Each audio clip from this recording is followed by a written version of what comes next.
রাস্তায় চলেছি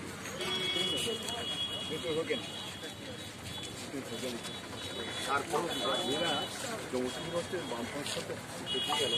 বলে শিক্ষা মহল্লা উৎপাদন দরবারে বলছিল আর এরা এসে তাদেরকে রাত্রি চড়াই করতে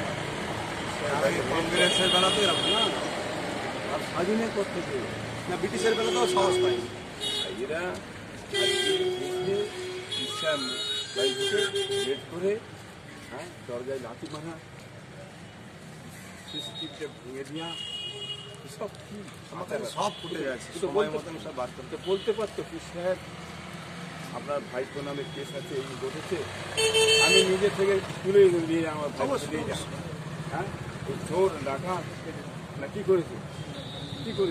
হ্যাঁ কি অন্যায় কাজ করেছে ওই সাহস পেলে করতে কার সাহস কে দিয়েছে মানে যে সমস্ত সংগঠন আছে বিভিন্ন সংগঠন সেসব সমস্ত সংগঠনকে সমস্ত চেপে বসিয়ে দিয়ে একলা আমি রাজত্ব চালাবো গণতন্ত্র ছিনিয়ে দিতে চাইছে মানুষের বাস্তবকে ছিনিয়ে দিতে চাইছে কি বলে রাজাগতা গোটা দেশে চলছে আমার মনে হয় ভেতরে খুব সাহস যুগাবার কেউ ভেতরে সরকার মুরগি ডাল বাড়াবার সাহস যেমন হয়তো মোহাম্মদ সাল্লামের পিছনে আবু জেহেল লেগেছিল কি মেনে না আবু জেহেল হ্যাঁ মোহাম্মদ সাল্লাম মেনে নিতে পারলো না অত্যাচার জুলুম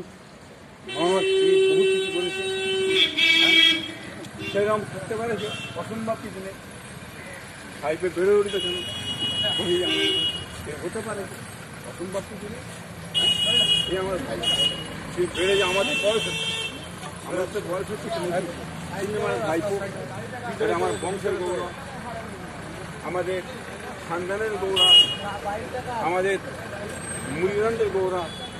সকল দেশবাসীর গৌরব জাতি ধর্ম বর্ণ নির্বিশেষে হিন্দু মুসলমান আমার মিলেমিশে চাই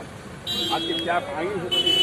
সেই ক্যাপ আইনের বিরুদ্ধে আজকে আন্দোলন করতে হবে একসঙ্গে একযোগে হ্যাঁ কারণ না ক্ষতি হয় গণতান্ত্রিক পদ্ধতিতে আইন করে আমাদের আন্দোলন চলবে কোনো যদি ভাঙ চুট হ্যাঁ আজকে সেইভাবে আমার ভাইপো আন্দোলন করে যাচ্ছে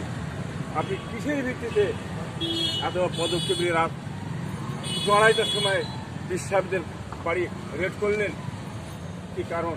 এর কৈফিয়ত দিতে হবে কৈফিয়ত আমরা চাই হ্যাঁ তার বিশাল আন্দোলন চলবে এখানে নয় আন্দোলনের জায়গা কলকাতা থেকে নিয়ে সমস্ত জায়গায় আন্দোলন চলবে হ্যাঁ